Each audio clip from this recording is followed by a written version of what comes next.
नमस्कार साथियों। आज हम बीए थर्ड ईयर के लिए टॉपिक लेकर आए हैं भारत की विदेश नीति, इंडियाज़ फॉरेन पॉलिसी। हर देश अपनी दो तरह की नीतियों का पालन करता है, एक घरेलू नीति और एक विदेश नीति। किसी भी देश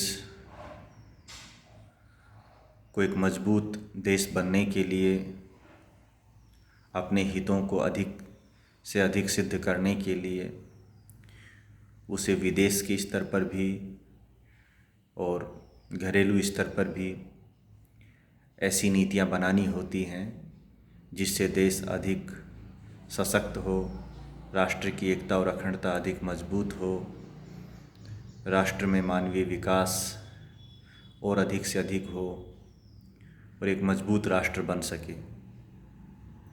इसलिए जब हम विदेश नीति की बात करते हैं तो इससे अभिप्राय किसी भी देश की उस नीति से है जिसका उद्देश्य अंतर्राष्ट्रीय समुदाय में अपने देश को, अपने देश के हितों को सिद्ध करने की जो उसकी पॉलिसी होती है, कोशिशें होती हैं, उनको हम विदेश नीति का नाम दे देते हैं। और चूँकि ये जो दौर है ये आधुनिक काल है और यहाँ कोई भी राष्ट्र अपने आप में निर्भर नहीं है, यानी कि दुनिया में देशों की जो एक परस्पर निर्भरता है जिसे जटिल अंतर्निर्भरता का नाम दिया जाता है, तो वो बढ़ चुकी है। अब ये दौर वैश्वीकरण का है, उदारीकरण का है, भूमंडलीकरण का है, जो निजीकरण का है। तो इस दौर में आपकी समस्या सिर्फ आपकी नहीं रहती है, वो पूरी दुनिया की समस्या बन जाती है। और उसका ताज़ा उदाहरण ये कोरोना काल ही है।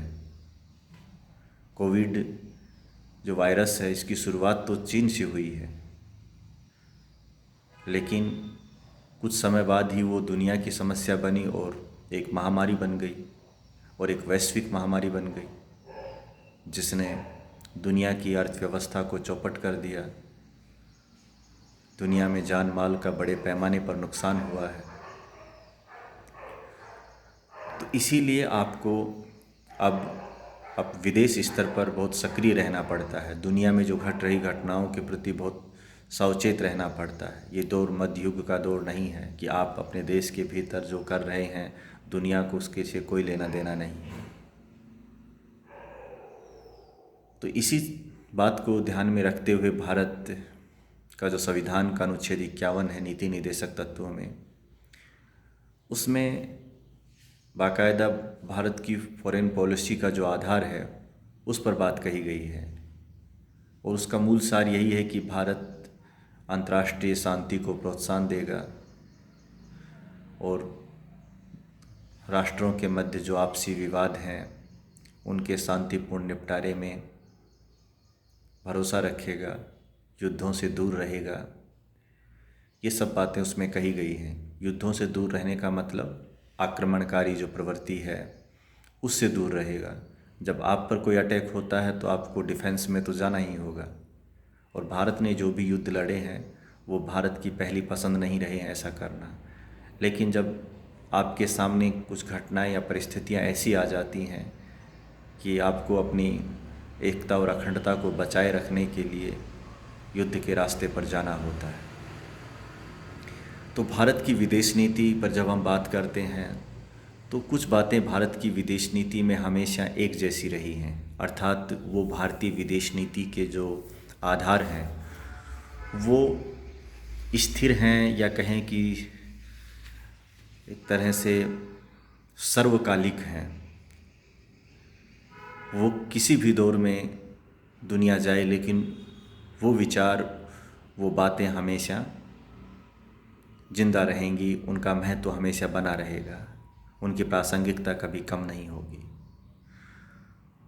कुछ बातें हैं या कुछ नीतियां हैं भारत की विदेश नीति में जो समय सापेक्ष होती हैं कि जब दुनिया अलग अलग दौर में आती है तो फिर भारत भी अपनी विदेश नीति में उसी तरह से बदलाव करता है। जहाँ तक बेसिक बातें हैं भारत की विदेश नीति में, जो चाहे वो नेहरू के दौर में रही हों या आज मोदी जी के दौर में हों, उन बातों पर भारत आज भी सहमत है, अडिग है।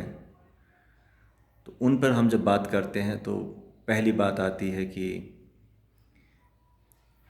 जो साम्राज्यवाद, उपनिवेशवाद का विरोध करना, रंगभेद का विरोध करना, अर्थात भारत ने हमेशा से ही उपनिवेशवाद का विरोध किया है कि कोई देश किसी को गुलाम बना ले। भारत इसका समर्थक नहीं है। भारत ने खुद भी उपनिवेशवाद का दंश झेला है, उसके शोषण का सामना किया है। तो भारत की हमेशा ये कामना रही है कि दुनिया में इस तरह का दौर फिर किसी देश को ना देखना पड़े। साम्राज्यवाद का भी भारत विरोधी रहा है, क्योंकि उपनिवेशवाद साम्राज्यवाद का ही एक परिणाम रहा है। और आज भी भले ही दुनिया भर में जो उपनिवेशवाद है वो तो ख़त्म हो गया है, लेकिन कुछ देशों की प्रवृत्ति है साम्राज्यवादी, जिनमें सबसे बड़ी जो ये प्रॉब्लम चाइना में है कि कभी वो दक्षिण चीन सागर पर अपना हक जता देता है, कभी भारतीय सीमा में घुस जाता है, कभी उस सिक्किम या अरुणाचल प्रदेश को अपना हिस्सा बता देता है। तो भारत इस तरह की प्रवृत्तियों का सख्त विरोधी है और वो दुनिया भर के लिए विरोध करता है। और भारत ने कभी भी साम्राज्यवाद का सहारा नहीं लिया है। रंग भेद का विरोध या मानवतावाद का समर्थन है, ये भारत हमेशा इसका पक्षधर रहा है। देश जब आज़ाद भी नहीं हुआ था, उससे पहले गांधी दक्षिण अफ्रीका में रंगभेद के खिलाफ लड़ रहे थे। तो भारत ने हमेशा एक मानवता की शिक्षा दी है। भारत गांधी, भगवान महावीर, भगवान बुद्ध की जन्मभूमि है। शांति और अहिंसा का संदेश दिया है, भाईचारे का संदेश दिया है। तो भारत की विदेश नीति में ये बातें हैं, ये उस समय भी थी, देश की आज़ादी से उसके बाद भी आज भी कायम है। दूसरी जो बात आती है वो है गुटनिरपेक्षता की। गुटनिरपेक्षता की नीति का जब पालन किया गया था शीत युद्ध के दौरान, तब दुनिया दो ध्रुवों में बटी हुई थी और भारत के प्रधानमंत्री पंडित जवाहरलाल नेहरू ने पंचशील का सिद्धांत अपनाया। उसके बाद फिर गुटनिरपेक्षता की नीति को फॉलो किया कि हम इन दोनों गुटों से दूर रहेंगे और शांति के रास्ते पे चलेंगे। गुटीय राजनीति दुनिया में संघर्षों को जन्म देती है और ये कोई भारत का अकेला फैसला नहीं था, बल्कि उस समय एशिया, अफ्रीका, लैटिन अमेरिका में बहुत से देश उपनिवेशवाद से मुक्त हुए थे और उन में से अधिकांश देशों ने गुटनिरपेक्षता की नीति पर चलना ज़रूरी समझा था और वो चले भी। तो ठीक है, गुटनिरपेक्ष आंदोलन उतना महत्वपूर्ण नहीं होगा जितना आज है, यानी कि आज कम महत्वपूर्ण है, उस दौरान ज़्यादा महत्वपूर्ण था, क्योंकि वो दौर शीत युद्ध का दौर था, वो दौर एक भय का दौर था, तनाव का दौर था। लेकिन गुटनिरपेक्ष आंदोलन केवल गुटों से दूर रहना या शीत युद्ध के तनाव को कम करना इस आंदोलन का एकमात्र उद्देश्य नहीं था। यह आंदोलन दुनिया को एक न्यायपूर्ण दुनिया बनाने का, एक लोकतांत्रिक दुनिया बनाने का अभियान था। तो वो आज भी पूरा नहीं हुआ है। इसलिए भारत गुटनिरपेक्षता की नीति को फॉलो आज भी करता है और ये उस समय भी करता था।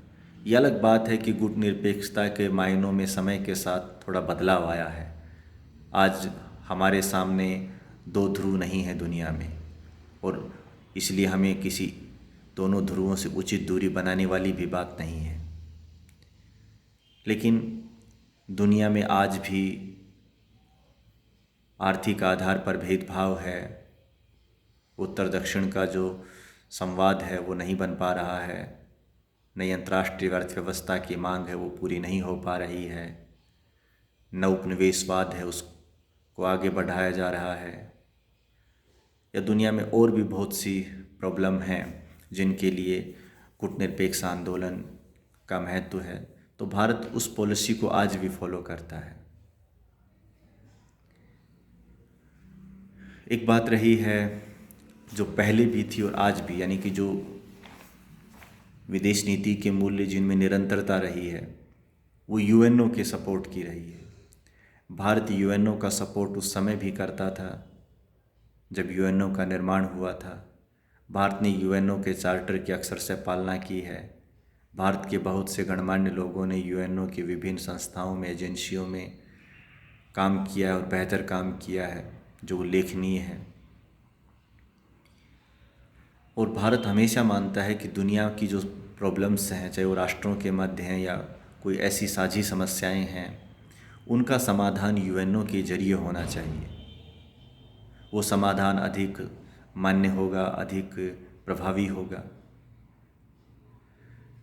तो यही वजह थी कि भारत ने तो कश्मीर के मुद्दे को भी यूएनओ के हवाले कर दिया था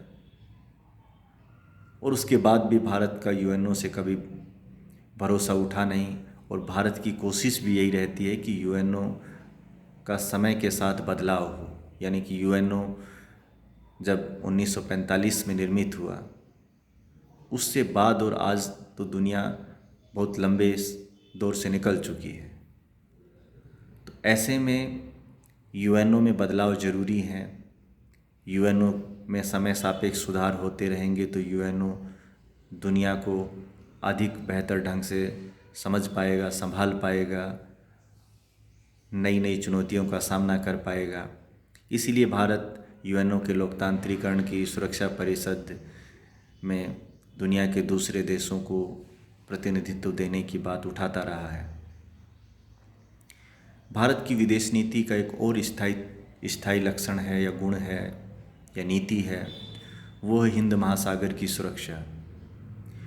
भारत ने हमेशा इस बात पर बल दिया है कि हिंद महासागर कभी भी महाशक्तियों का अखाड़ा नहीं बनना चाहिए। यहाँ जो भी गतिविधियाँ हों वो शांतिपूर्ण उद्देश्यों के लिए हो। व्यापार के लिए यहाँ की राहें खुली हैं, मत्स्य उत्पादन के लिए यहाँ की राहें खुली हैं, पर्यटन के लिए ये क्षेत्र खुला है। लेकिन यहाँ कोई भी महाशक्ति अगर सैनिक अड्डा बनाती है तो भारत को इससे ऐतराज़ है और भारत ये नहीं चाहता कि हिंद महासागर किसी भी तरह के संघर्ष का केंद्र बने। ये बात भारत 1950 के दशक में भी स्वीकार करता था और आज 21वीं सदी के दूसरे दशक के अंतिम दौर में भी स्वीकार करता है। भारत ने चाइना हो या अमेरिका, चाहे वो कोको द्वीप पे हो, मेडागास्कर पर अमेरिका का मामला हो, हम्बनटोटा पर चाइना का मामला हो, या फिर कराची बंदरगाह पर जो चाइनीज़ जो प्रभुत्व बढ़ रहा है उसको लेकर हो, भारत ने इनका विरोध किया है। तो ये हिंद महासागर सुरक्षा को लेकर भारत की जो स्थायी पॉलिसी रही है। अब आते हैं कि कुछ चीज़ें जो समय के साथ बदली हैं, नई बातें आई हैं। तो उन बातों में पहला है कि वैश्विक आतंकवाद के प्रति जीरो टॉलरेंस की पॉलिसी है। वैश्विक आतंकवाद नाम से ही ज्ञात हो रहा है कि ये दुनिया भर की प्रॉब्लम है। तो भारत इस बात पर यकीन करता है कि आतंकवाद के विरुद्ध दुनिया को एकजुट होना चाहिए और जिन देशों पर ये अंगुली उठती है या जिनके विरुद्ध ये शख्स हैं कि ये यहाँ आतंकवाद को पनाह देते हैं, उन देशों के विरुद्ध सख्त कार्रवाई की जानी चाहिए। इसलिए भारत हमेशा वैश्विक आतंकवाद के विरुद्ध दुनिया में अपनी जो आवाज़ है उठाता रहता है। ये जो आतंकवाद की प्रॉब्लम है ये बाद में बहुत तेज़ी से उभरी है, शुरुआत में उतना तेज़ी से इसका उभार नहीं था। दूसरा आता है कि पर्यावरण को लेकर भारत पर्यावरण के मुद्दे पर ये चाहता है कि जो दुनिया के विकसित देश हैं वो अपनी जिम्मेदारी निभाएं, क्योंकि उन देशों की जीवन शैली काफ़ी विलासितापूर्ण है, उनकी संस्कृति उपभोक्तावाद की है और वो काफ़ी कार्बन उत्सर्जन करते हैं, ग्रीन हाउस गैसों का उत्सर्जन करते हैं, ग्लोबल वार्मिंग की समस्या बढ़ रही है और उसका सामना फिर पूरी दुनिया के देश कर रहे हैं। तो भारत सहित दुनिया के अधिकांश देश इस बात पर बल देते हैं कि पर्यावरण को लेकर विकसित देशों ने अपनी जिम्मेदारी ठीक से नहीं निभाई, उन्हें निभानी चाहिए। तो ये आज की जो प्रॉब्लम है वो महसूस की जाती है। भारत की जो पॉलिसी है वो निशस्त्रीकरण की है। हालांकि भारत शुरुआत से ही निशस्त्रीकरण का समर्थक रहा है। ये अलग बात है कि भारत खुद 2 बार परमाणु परीक्षण कर चुका है, 1974 में और 1998 में। लेकिन भारत ने कहा है कि भारत परमाणु परीक्षण करना उसकी एक मजबूरी है और ये तब तक है जब दुनिया निशस्त्रीकरण के अंतिम लक्ष्य को हासिल नहीं कर लेती है। इसलिए दुनिया भर के देश अगर परमाणु हथियारों का उन्मूलन करेंगे तो भारत भी उस दिशा में आगे बढ़ेगा। तो भारत चाहता है कि निशस्त्रीकरण के लक्ष्य को ईमानदारी के साथ लागू किया जाए। और जो पड़ोसी देशों के साथ मधुर संबंध की बात है, ये भी भारत हमेशा से इस बात को स्वीकार करता रहा है। आज़ादी के बाद से ही भारत ने तो चाइना के साथ भी हिंदी चीनी भाई भाई के नारे दिए थे। नेपाल, भूटान, बांग्लादेश का निर्माण में भारत की भूमिका रही है। श्रीलंका के साथ भी भारत के रिश्ते काफ़ी अच्छे रहे हैं शुरुआत में। हालांकि अगर आज हम इस समय की बात कर रहे हैं तब भारत का पड़ोस है उतना अच्छा नहीं है, लेकिन भारत की कोशिश रही है कि एक अच्छे पड़ोस का निर्माण हो। आज नेपाल में चाइना का प्रभुत्व बढ़ रहा है, पाकिस्तान से हमारे अपने विरोध सनातन से हैं, उसके निर्माण से ही चल रहे हैं। अफ़गानिस्तान से रिश्ते बेहतर हैं, लेकिन अफ़गानिस्तान में जिस तरह से तालिबान का प्रभाव बढ़ रहा है और अमेरिका जिस तरह तालिबान के करीब आ रहा है, अच्छे और बुरे तालिबान का अंतर कर रहा है, तो उससे भारत को मुश्किलें आने वाली हैं, क्योंकि अमेरिका तालिबान या अफ़गानिस्तान से निकलना चाहता है और वो एक व्यवस्था देना चाहता है। तालिबान से इतर उसने व्यवस्था देने की कोशिश की है, लेकिन वो कामयाब नहीं रही। अंततः उसे तालिबान की शरण में जाना पड़ा है और तालिबान भारत के रिश्ते अच्छे नहीं रहे हैं, वो पाकिस्तान के करीब होता है। जहाँ तक श्रीलंका की बात है, श्रीलंका और भारत का तमिल मुद्दे पर लेकर एक हमेशा एक विचार विमर्श कहें या विचारों का मतभेद कहें वो रहा है और आज चाइना के करीब श्रीलंका को ज़्यादा समझा जाता है।